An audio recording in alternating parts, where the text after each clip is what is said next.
and welcome back to the channel. If you're new here, I'm Probably Awake. If you're returning, thank you for stopping back by. Today we're going to take a look at the HS8s and compare them to the HS7s, which I've had for nearly 5 years. So getting right into it, if you have the HS7s already or are thinking about going with the HS8s, I say they're both one of the best in their category, and to me they both sound really good, so I don't think you can go wrong with either. Getting right into it, the HS8s are a really big speaker, so keep that in mind as we talk about them. The HS8s are measuring in at a little taller than 15.5 inches, and they weigh 22 pounds. So they're heavy, durable speakers. They're made out of MDF, so they're super high quality. The HS7s weigh 18 pounds and they're only coming in at 13 inches tall. So quite a bit smaller. It doesn't seem like much, but it is a pretty big difference when you need to make up the space for it in your studio environment. Spec wise, these look identical on the back. If you had the HS7s and you're thinking about upgrading to the HS8s, or really if you have any speaker, these HS8s are going to be plug and play for really any situation. The HS8s come in with an 8-inch cone and a 1-inch tweeter, where the HS7s are coming in with a 6.5-inch cone and a 1-inch tweeter. The HS8s are maxing out 120 watts and the HS7s are maxing out 100 watts, and you can really hear the different volume when you're listening to the speakers.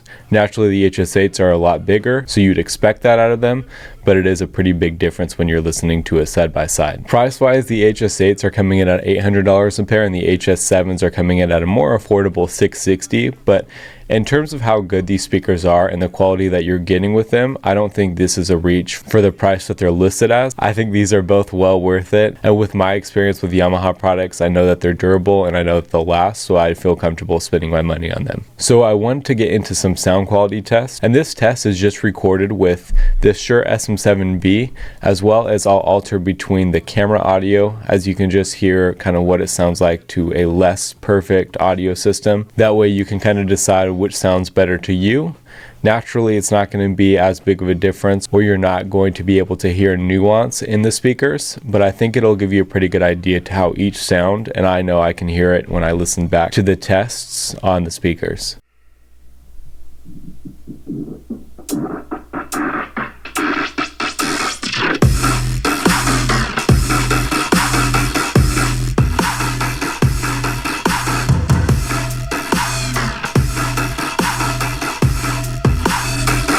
Same drop.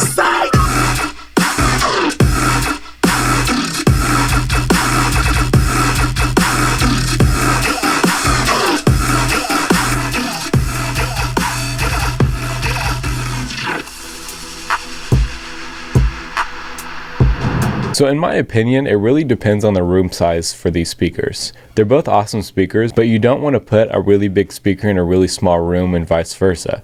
So naturally you want to go with the size of the speaker that's going to fit in your room. Reiterating a little bit earlier, I think that these are the best speakers in class, and that's of course my opinion, but from the speakers I've heard, I think these are a good mix of mid-range. They have clear highs, the lows are very apparent. It's pretty easy for me to go in on the HS7s and get a pretty decent mix and not a lot of time. And I can trust that when I listen to it on the speaker and I export it and I listen somewhere else, that it's going to sound about the same and it's going to translate how I want it to. Now, with that being said about the HS7s, the HS8s take that to a whole new level.